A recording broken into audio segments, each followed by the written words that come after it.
guys! Another day, another cooking vlog. Sana enjoy niyo yung trip ko last week sa Binondo. Ayun, sobrang nag-enjoy ako kasi ang dami namin kinain. Sobra. Ayun. Kung gusto nyo panoodin, ilalagay ko yung link below. Ayun. Tapos, for today is mag-dessert naman tayo. So, ang gagawin naman natin is yung NY cheesecake. Ayun, sana ma-perfect ko or sana masarap yung gagawin ko. Ayun. Let's do this!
So, ayun na guys. Tapos na! Ito na yung finished product. Cheesecake. In a cup. Siyempre, favorite ko yung strawberry. Ginawa ko lang yung homemade strawberry jam. Yeah. Kuha na natin. Sarap! Yun o. Yun o.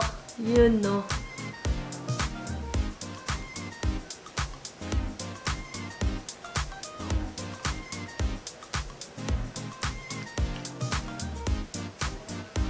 Oh my God, sarap. Heaven.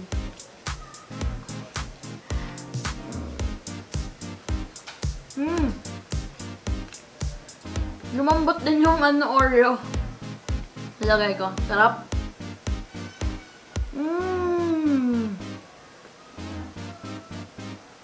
Sarap. Thank you guys for watching. Sana nag-enjoy kayo. Gawa din kayo. Ang sarap. Lalagay ko din yung link kung saan ko siya nakuha talaga na recipe. Kasi ang daming views, so trinay ko. Ayun, masarap naman. Up. Okay. Thank you guys for watching. See you sa next vlog. Bye.